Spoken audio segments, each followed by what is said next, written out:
మరి తెలంగాణలో నిరుద్యోగులకు అన్యాయం జరుగుతుంటే ఈ అన్యాయం గురించి అన్యాయం అని ఎందుకనమని అడుగుతున్నాం. ఈరోజు ఎంత నాటకాలు చేస్తున్నారంటే దీన్ని చిలువలు పలువలుగా చేస్తూ కాంగ్రెస్ ప్రభుత్వం ఒక డ్రామా ఆడుతుంది.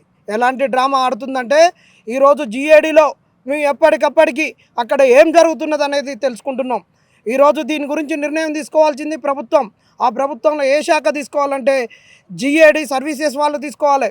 ఈరోజు జీఏడీ సర్వీసెస్ వాళ్ళు 3 సార్లు మీటింగ్ పెట్టిర్రు.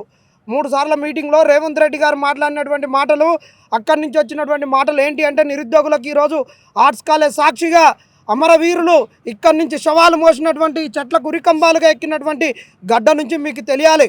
రేవంత్ రెడ్డి అంటే ఉద్యమంలో పాల్గొనలేదు, డ్రామాల కంపెనీగా మార్చినటువంటి అసెంబ్లీలో అయినా మాట్లాడిండు. ఇవాళ అసెంబ్లీలో కూడా ఒక పవిత్రమైన స్థలంలో ఇవాళ నిరుద్యోగుల గోస కానీ ఈరోజు తెలంగాణ వెద కానీ ఈరోజు చర్చలు లేవట్లేదు. ఆడ మాట్లాడుకుంటారు, బయటకు వచ్చి వీళ్ళు డ్రామాలు ఆడతారు. అలాంటి డ్రామాల దగ్గర నేను మాట్లాడింది తప్పితే రోడ్డు మీద ఎక్కి ఈయన ఎక్కడ కొట్లాడింది లేదు, చేసింది లేదు. ఆ రోజు ఆయన తెలుగుదేశంలో ఉన్నటువంటి పార్టీ నుండి వచ్చినటువంటి నాగం జనార్దన్ రెడ్డిని ఉరికిచ్చినటువంటి చరిత్ర ఇది. ఇక్కడ నుంచి మేము వాస్తవాలు చెప్తున్నాం, మీకు వాస్తవాలు తెలియాలి. ఎందుకంటే ఆయన ఏదైతే డ్రామాల నుంచి వచ్చిండో అదే డ్రామాలు ఈరోజు చేస్తున్నాడు. ఈరోజు ఏం చేస్తున్నాడు? ఇలా 44 సంవత్సరాలు వద్దు, అశోక్ నగర్లో అంతటా ముదిరిపోయిన బెండకాయలు ఉన్నాయి, వయసు పెంచొద్దు, మీరు ఇట్లనే చేయండి, పేపర్లలో లీకులు ఇవ్వండి, ఈ ఉద్యమం చల్లారుతుంది, కొంతమందితోటి మనం మాట్లాడిద్దాం, మీకు ఏజ్ వస్తుంది అయిపోయింది, మీరు చదువుకోమని చెప్తున్నారు. అయ్యా 22లో ఇచ్చినటువంటి జీవో నెంబర్ 44కు మీరు ఎందుకు ఎక్స్టెన్షన్ ఎందుకు ఇవ్వలేదు?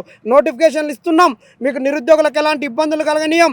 ఏ జీవోలు ఉన్నాయో ఆ జీవోలు అడ్డమైన జీవోలను తీసేస్తాం, నిరుద్యోగులకు అవసరమైన జీవోలను తీసుకొస్తామని మీరు చెప్పినటువంటి వాళ్ళు ఆ జీవో ఎక్స్టెన్షన్ ఎందుకు ఇవ్వలేదు? అలాంటి ఉన్న జీవోని తీసేసినాక వీళ్ళ మాటలు ఎందుకు నమ్ముతున్నారు? ఈరోజు ఏదైతే మేనిఫెస్టోలో పెట్టినటువంటి అంశాలు 1 సంవత్సరంలో 2 లక్షల ఉద్యోగాలు అన్నారు, వాటి గురించి పట్టించుకోలేదు. వాటిని అసలు తుంగలో దొక్కిర్రు. ప్రియాంక గాంధీ గారు ఇచ్చిన యూత్ డిక్లరేషన్ తుంగలో దొక్కిర్రు. రాహుల్ గాంధీ గారు ఛాయ్ తాగుతూ మాట్లాడిన మాటలను తుంగలో దొక్కినటువంటి చరిత్ర కాంగ్రెస్ వాళ్ళకు ఉన్నది. కాంగ్రెస్ వాళ్ళు ఎంత ఖతర్నాక్గాళ్ళంటే కడుపులో పిండాన్ని కూడా కత్తెరలు లేకుండా చేతులతో కత్తిరించేటటువంటి నైపుణ్యత ఉన్నటువంటి వాళ్ళు కాంగ్రెస్ వాళ్ళు. మన కండ్ల ముంగట ఇంత అన్యాయం జరుగుతుంటే కూడా ఈరోజు పేపర్లలో వచ్చింది, ఇక కాంగ్రెస్ వాళ్ళు పెంచుతారని నిరుద్యోగులు ఎట్ట ఊకుంటారు? మీరు చూసిర్రు కదా, ఈ జీపీఓ ఎగ్జామ్ కూడా ఆ రోజు వీళ్ళు ఇవ్వరు అని గొంతు ఎండిపోయేటట్టు మాట్లాడితే ఇక జీపీఓ రేపొచ్చని ఒక ఆయన కోర్సు ఇచ్చిండు, ఇంకొక ఆయన ఇక జీపీఓ వచ్చింది చదువుకోరని చెప్పిర్రు, ఇంకొక ఆయన జీవో వస్తుందని చెప్పిండు, ఇంకొక ఆయన వీఆర్ఓలను తీసుకున్నాక అకామిడేట్ చేసినాక 5,000 పోస్టులకు వస్తాయని చెప్పిర్రు. ఆ రోజు చెప్పిన కాంగ్రెస్ ఒక తెర లేపింది, ఎన్నికల ముందే ఇస్తుంది, అప్పటి వరకు జీపీఓలను ఉండదు, ఒక్కొక్కరికి 2 గ్రామ పంచాయతీలు ఇస్తుందని చెప్పినాం. అది వాస్తవమైంది కదా. ఈరోజు కూడా ఇదే వాస్తవం. ఈ జీఏడీ సర్వీసెస్లో చాలా వాస్తవాలు ఉన్నాయి, ఈ బయటికి తీసుకొని వచ్చినాం. ఏదో కష్టపడి ఒక ఇన్వెస్టిగేషన్గా చేసి తీసుకొని వస్తున్నటువంటి అంశాలను బట్టి ఈరోజు ఆ వాస్తవాలను నిరుద్యోగుల ముంగట పెట్టాలని తీసుకొని వచ్చినాం. వీళ్ళు వయసు పెంచరు, ఈ వయసు ఇది మా హక్కు. రేవంత్ రెడ్డి భిక్ష కాదు, కాంగ్రెస్ అని భిక్ష కాదు. ఈరోజు వయసు పెంచాల్సిన బాధ్యత మీ మీద ఉంది. తమిళనాడులో 42 సంవత్సరాలు ఉంది, కేరళలో 42 సంవత్సరాలు ఉంది, ఏపీలో 42 సంవత్సరాలు ఉంది, బీహార్లో 40 సంవత్సరాలు ఉన్నాయి. కేరళలో జాబ్ క్యాలెండర్ ఇంప్లిమెంట్ చేస్తున్నారు. పబ్లిక్ సర్వీస్ కమిషన్లో 1642 మంది ఉన్నారు, ఈరోజు పబ్లిక్ సర్వీస్ కమిషన్లో 40 మంది లేరు.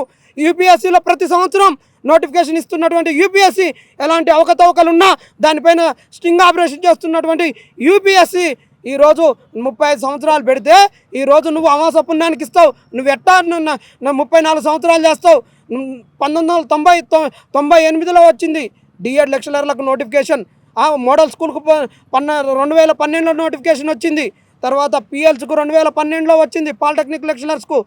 జేఎల్స్కు ఎప్పుడో 10 ఏళ్ళ తర్వాత ఇచ్చినావు, అదే పేపర్ లీకులతో ఉన్నదాన్ని నువ్వు ఇచ్చి అంటగట్టిపోయినావు.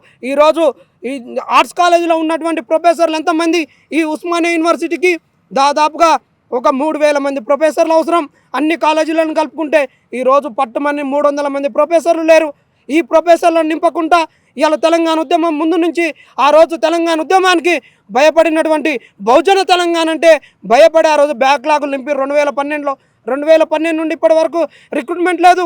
ఇదే ఆర్ట్స్ కాలేజ్లో ఎక్కడ రిక్రూట్మెంట్ లేవు. మరి ఈరోజు 34 సంవత్సరాలు అంటే ఎక్కడ పోతారు? ఇది ఏ కులమో మతమో ప్రాంతమో కాదు. నిరుద్యోగులారా ఒక్కటి మీరు గుర్తుపెట్టుకోరు, ఈరోజు తెలంగాణలో ఎవడు కూడా తమిళనాడు యొక్క ఎన్నికలను ఎవరు దాని గురించి మాట్లాడడం లేదు. ఎందుకు మాట్లాడడం లేదంటే అందరికీ కూడా ఒక యువత అంటే భయం. ఈరోజు మనం గుర్తుపెట్టుకోలే, ఎవరిని దయాదాక్షిణ్యాలు కాదు, మనము కొట్లాడితేనే కాంగ్రెస్ పార్టీ వచ్చింది. కాంగ్రెస్ వాళ్ళు అరణ్యవాసానికి దగ్గరలో ఉన్నారు.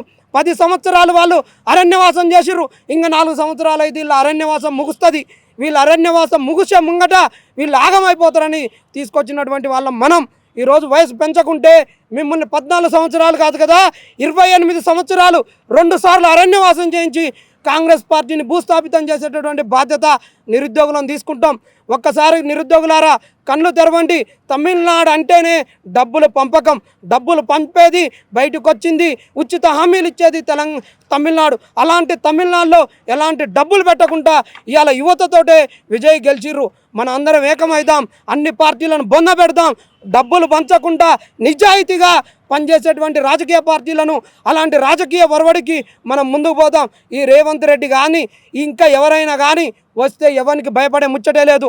ఈరోజు గ్రూప్ 1 గురించి కూడా ఎవరుగానా అందరు సిండికేట్ అయ్యారు, ములాఖాత్ అయ్యారని అమరవీరుల సాక్షిగా, ఉస్మానియా యూనివర్సిటీ సాక్షిగా మేము చెప్తున్నాం. ఇలాంటి దొంగల్ని మనం భర్తం పట్టాలి. ఒక్కటి మీరు గుర్తుపెట్టుకోండి నిరుద్యోగులారా, వీళ్ళు ఏం చేస్తున్నారంటే ఉద్యమాన్ని చల్లార్చడానికి కొంతమందితోటి చేసి 40 సంవత్సరాలు అనేటటువంటిది మా డిమాండ్. అది ఖచ్చితంగా పెంచాల్సిందే. అది డిమాండ్ కాదు, మా హక్కు. ఎందుకు తెలంగాణ ఉద్యమంలో మేము వయసు కోల్పోయినాం, వచ్చినాక కోల్పోయినాం. పక్క రాష్ట్రాలలో జాబ్ క్యాలెండర్ ఉన్న కాడ ఉంది, అలాంటిది ఇక్కడ ఎందుకు ఉండదని అడుగుతున్నాం. మీరు జాగ్రత్త పడాల్సింది ఒక్కటే, ఉద్యమాన్ని చల్లార్చడానికి రేపో మాపో వచ్చింది చదువుకోరు అని చెప్పడం, ఉదయం పూట ఉద్యమం, సాయంత్రం పూట వీడియోలు చేసేటటువంటి దొంగల నుంచి, బోకర్ల నుంచి మీరు జాగ్రత్తగా ఉండాల్సిన అవసరము, నైతిక బాధ్యత నిరుద్యోగుల పైన ఉంది. ఎవరు నిజాయితీ కొట్లాడుతున్నారు, ఏది ఎందుకు తీసుకుపోతున్నారని గ్రహించాల్సిన బాధ్యత ఉంది. ఏదో మేమని చెప్పడం కాదు. ఈ నిరుద్యోగులు 2 సంవత్సరాలుగా ఏదైతే నష్టపోయారో దానిని మీరు మనసులో పెట్టుకొని మీరు చేయాలి. ఇంకొకటి మీకు చెప్తున్నాం, ఎవరైతే ఉన్నారో నోటిఫికేషన్లు మీ నోటిఫికేషన్లు ఆపడం లేదు. ఈడ వయసు పెంచి నోటిఫికేషన్లు ఇయ్యారు. నోటిఫికేషన్ల గురించి మేము బరాబర్ కొట్లాడుతున్నాం. నోటిఫికేషన్లు రావాల్సిందే. వయసు పెంచు, ఒక అర్ధ గంటలో జీవో అయ్యి నెక్స్ట్ హాఫ్ అన్ అవర్లో నోటిఫికేషన్స్ ఇయ్యి. దీన్ని మళ్ళీ గజిబిజి చేయొద్దని చెప్తున్నాం.